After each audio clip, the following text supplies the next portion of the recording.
Mas e aí, você é formado em linguagem silenciosa? Isso. Onde se forma nisso? Vamos lá. Você tem várias etapas para fazer isso que eu faço. Aí eu juntei tudo que eu estudei e criei o meu protocolo. Então hoje eu dou formação. Então é a formação psicomportamental da linguagem silenciosa.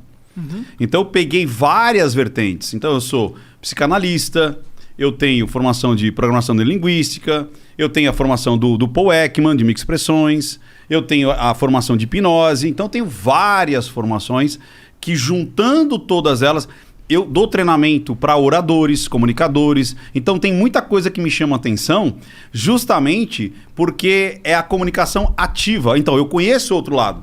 Eu não conheço só o lado do analista, eu conheço o lado do malandro, do cara que está usando a comunicação para persuadir, para chavecar, para manipular. Porque é isso que você faz, por exemplo, em cima do palco. É isso que você faz numa reunião. É isso que você faz querendo trazer o seu objetivo. Seja ele honesto ou não. Honesto ou não. E você tem que entender disso. E transformar essa comunicação. Então é tipo assim, eu conheço esse lado do analista, mas eu conheço o lado do analisado. E aí eu juntei tudo isso daí e fiz a minha formação, que é a psicomportamental da linguagem silenciosa. Entendi. Então, pra chegar onde você tá, se não for você que tá ensinando, o cara tem que vir estudando uma caralhada de coisa. Pá. E esse teu curso aí é um curso livre? É um curso livre, só que agora, olha que legal, algumas faculdades perceberam que isso poderia virar uma pós-graduação, ou seja, uma especialização, e a gente está fazendo agora especialização em linguagem silenciosa, cara. Caralho. Com aval do MEC. Olha que legal isso. Que legal, mano. Então é um outro degrau. Maneiro pra caralho. Pra caralho. Porque é a confirmação que a coisa existe. O que aconteceu?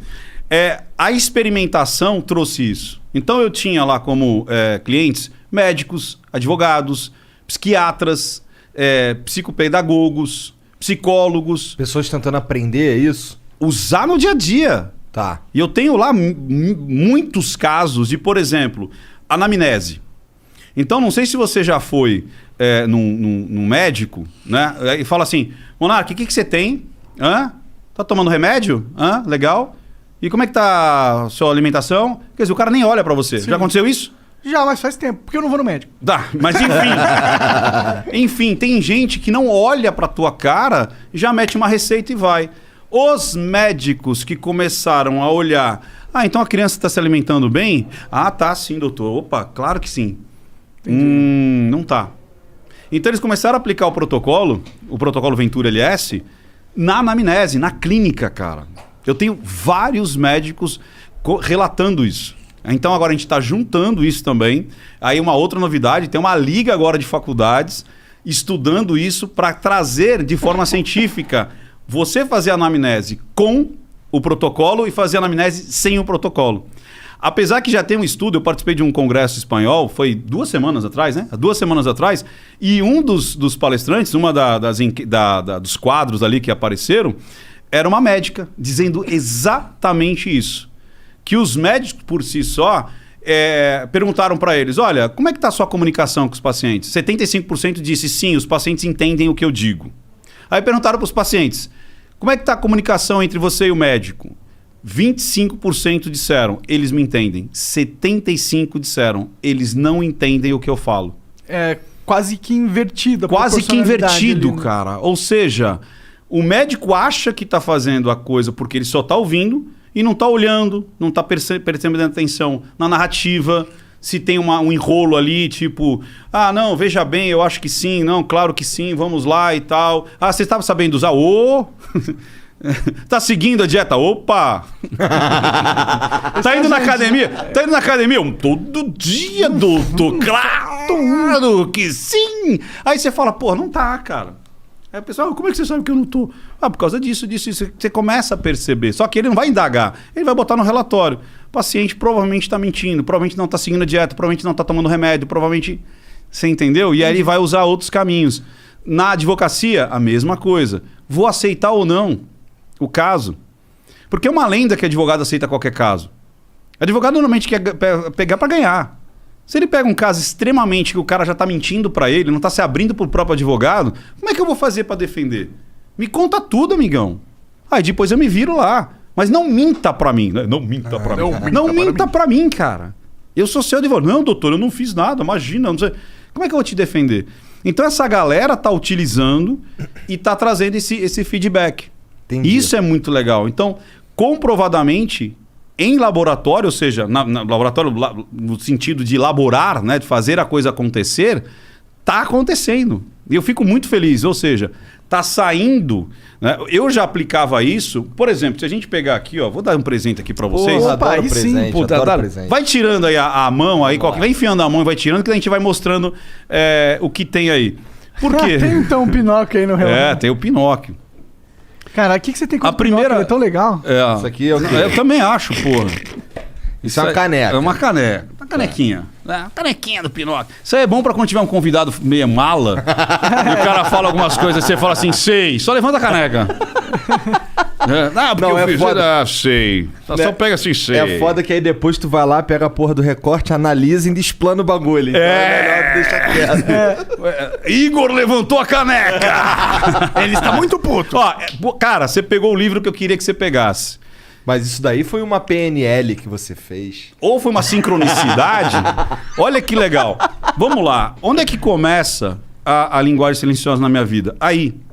Ou seja, quando eu atendia pessoas de forma de psicanálise, junto com a programação neurolinguística. Então, pessoas que tinham vícios, traumas, compulsões, uma série de situações, transtorno obsessivo compulsivo. E a pessoa tinha ali um comportamento que ela não queria mais ter aquele comportamento. Uma fobia, eu não consigo andar de avião, eu bebo e não consigo parar de beber, eu tenho compulsão a jogo. E aí, o que acontece? Quando você está fazendo essa terapia, a maioria das vezes você põe a pessoa em transe ou em semitranse. E aí você tem que perceber, pela linguagem corporal, nesse caso, se ela realmente está recebendo a terapia ou não. Porque imagina, você está em transe. Aí, de repente, você fala, olha, vamos voltar aí pro passado, tal, não sei o quê. De repente, você vê uma expressão assim. Você fala, opa, o que você está vendo agora? Você sabe que é uma expressão de angústia, uma expressão de medo. Aí, de repente, ela sorri. Então, em transe, você tem condição de saber o que está passando na cabeça da pessoa sem ela verbalizar nada. Só com as expressões. Isso na programação linguística chama MCRIs, movimentos corporais com referencial interno. Ou seja, de repente, eu estou suando demais, ruboriza. A boca fica mais fina ou mais entumecida, me fecho, a mão treme. É muito legal. E aqui são fatos que eu analisei, ou seja, são pacientes, são clientes que eu analisei e coloquei em modelo de estudo de caso. Então aqui tem acho que uns 5, 6 estudos de caso. Então atendi o João, como é que foi? E aí tem a conversa. Monark disse isso, eu disse isso. Monark disse isso, eu disse isso. E aí vai criando ali a terapia e no final eu explico qual foi a técnica que eu usei e ensino a técnica. Interessante. Então aqui utiliza muito, cara. Em terapia você tem que saber usar a linguagem silenciosa. Tem que saber, não tem como você utilizar uma terapia sem saber. Ou você pode até fazer, mas vai demorar muito. Ou você não vai perceber. Se realmente a resposta que o seu paciente te deu é verdadeira ou não. Porque a mentira não é só para enganar. A mentira às vezes Pra proteger. Para proteger. É vergonha, cara. Às vezes você tem vergonha de falar pro seu terapeuta, pro seu psicólogo toda a verdade. E aí o cara vai esmiuçando e vai percebendo. Opa, eu posso... Não é que ele vai virar e falar, você mentiu. Você mentiu. Peguei você mentindo. Não, ele vai... Monark, me conta um pouco mais a sua relação, tal. É assim. Entendo, mas pode me explicar melhor, explanar melhor? Porque eu senti que de repente ele não tá sendo tão honesto comigo. E eu vou enfiar o dedo na ferida por outro lado, um jeito que de repente ele começa a se abrir. Então Qual que é a diferença de um psicanalista para um psicólogo? Psicólogo. Vamos lá. O psicanalista, ele é uma situação assim. O psicólogo, né? Ele é uma formação acadêmica. Tipo assim, você faz faculdade de psicologia. A psicanálise é um curso livre ou você pode fazer uma pós-graduação. Eu fiz uma pós-graduação em psicologia junguiana. Entendeu? Então, Carl Jung. Carl Gustav Jung, que para mim é um dos caras mais picas que já estudaram a mente humana. Muito mais até do que Freud.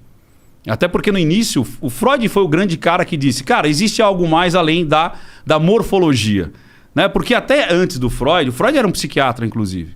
E aí era um médico. Só que médico psiquiatra, lógico, naquele tempo, acreditava que tudo era morfológico, era químico. E resolvia com cocaína. Cocaína, choque, Entendeu? Choque. Tava choque.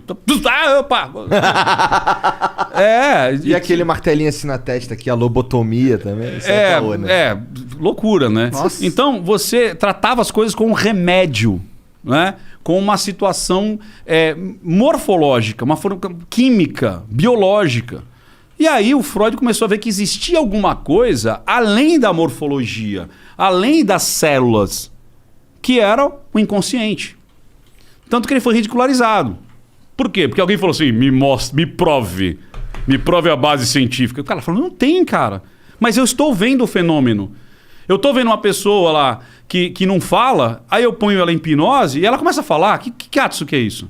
Uma pessoa em histeria, eu vou lá, faço um relaxamento, ela para de ter o sintoma de histeria.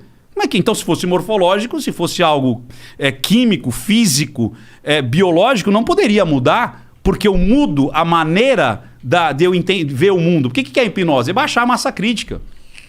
Tanto é que ele não conseguiu usar muito bem a hipnose e largou. Ele largou e foi, mas ele continuou percebendo através de imagens, através de sonhos, então sonho foi Jung, através da libido. Ele acreditava que a libido era só sexual. O Jung já colocou a libido como a energia psíquica que faz você querer alguma coisa e faz você se movimentar, faz você, eu quero isso. Então ele começou a perceber que existiam, primeiro Freud, que existia o ego, né? Existia o superego, o id, existiam... Ele foi dando nomes àquilo que ele foi descobrindo. Que a gente tem um lado permissivo, né? Que é tipo assim, vai lá, Igor, faz. Não tem uma vozinha que fica, você merece, porra, vai lá. Né? A consciência... Aí vem o outro e fala assim, mas você vai magoar alguém. A pessoa não merece, porque né? Você tem 2 filhas. Esse deve vir bastante. Então, a parte que te dá permissão é aquela parte irracional, é aquela parte mais animal, é aquela parte do desejo.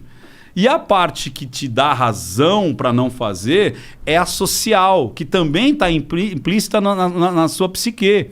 Porque foi tudo aquilo que você aprendeu durante a sua infância. Sacou?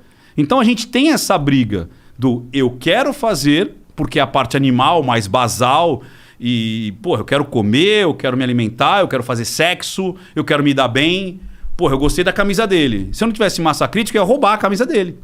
Que é o que o bicho faz, não é assim? Pô, gostei dessa casa, vou lá e tomo a sua casa. Eu gostei da sua comida, vou tomar a sua comida. Seu filhote tá apetitoso, vou comer seu filhote.